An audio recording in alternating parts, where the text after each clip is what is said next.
Sababu naona unatemka hivi hapo mimi naenda hapo kazini mara moja nikaona watu tuongee kidogo. Unaitwa nani? Jujarat. Mimi naitwa Ivan. Ni mwenyeji wa wapi Jujarat? Mwenyeji wa hapa. Mtaa gani sasa? Majengo. Ninaishi hapo mtaa wa kati hapo. Sasa tungebadilishana namba afu jioni nikakutafuta tuzungumza kidogo.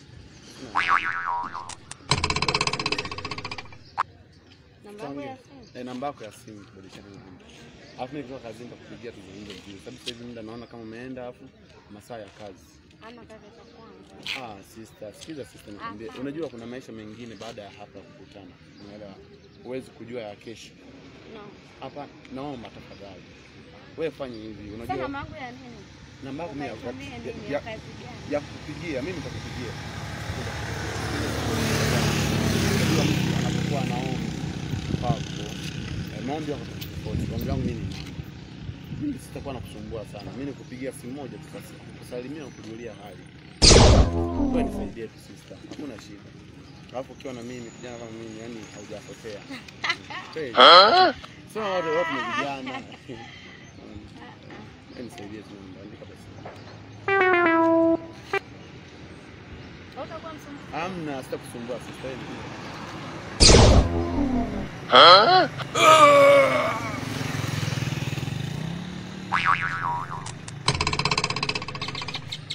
Jujarat. Haya sawa. Lakini sitaki usumbufu. Mimi siwezi kusumbua sister. Haya kwa baadaye.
Kwa bachelor kazi kweli.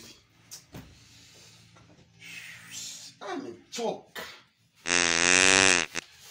Yes.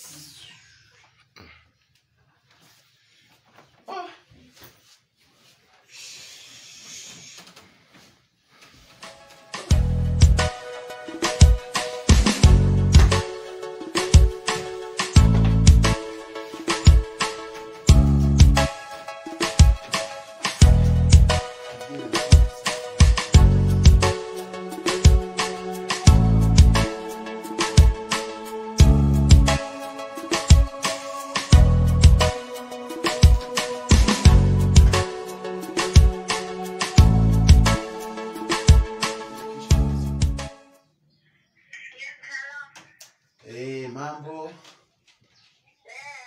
Mambo vipi? Unaongea na Ivani. Poa, habari za mida za toka asubuhi? Ni nzuri jamani, nimekumisa isi. Poa, unafanya nini?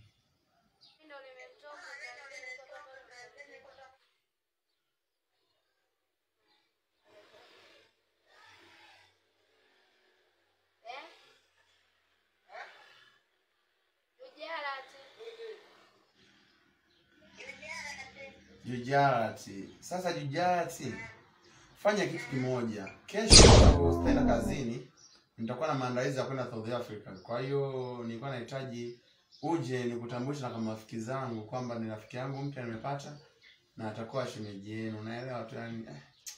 Nimefurahishwa sana na wewe.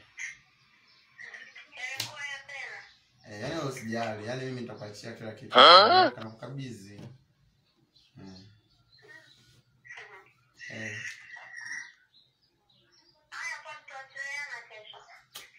Nashukuru.